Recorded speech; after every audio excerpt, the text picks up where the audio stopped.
五一假期 ，Uncle Phi 帶大家嚟到三水整個黑暗料理史試味。老實講，臭屁醋個名聽落幾嚇人，其實冇想象中咁黑暗。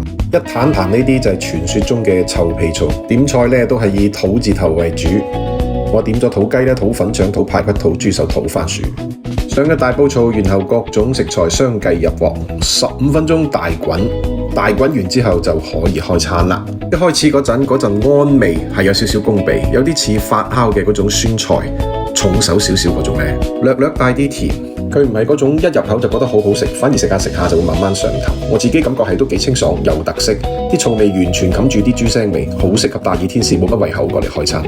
但係除去食材嘅新鮮以外，單講味道就未去到好食嗰種級別啦。好多人都話佢健康，其實你又唔使當佢係啲咩養生嘢，只不過係相對普通嘅火鍋，冇咁油膩啫。不過呢啲嘢我覺得好睇人。如果你平時都接受到呢種發酵味，或者食厭咗啲重口味，可以試下呢個。第一次接觸呢個味道係有啲門檻㗎，下次再帶大家搵好嘢食。點個讚就走啦！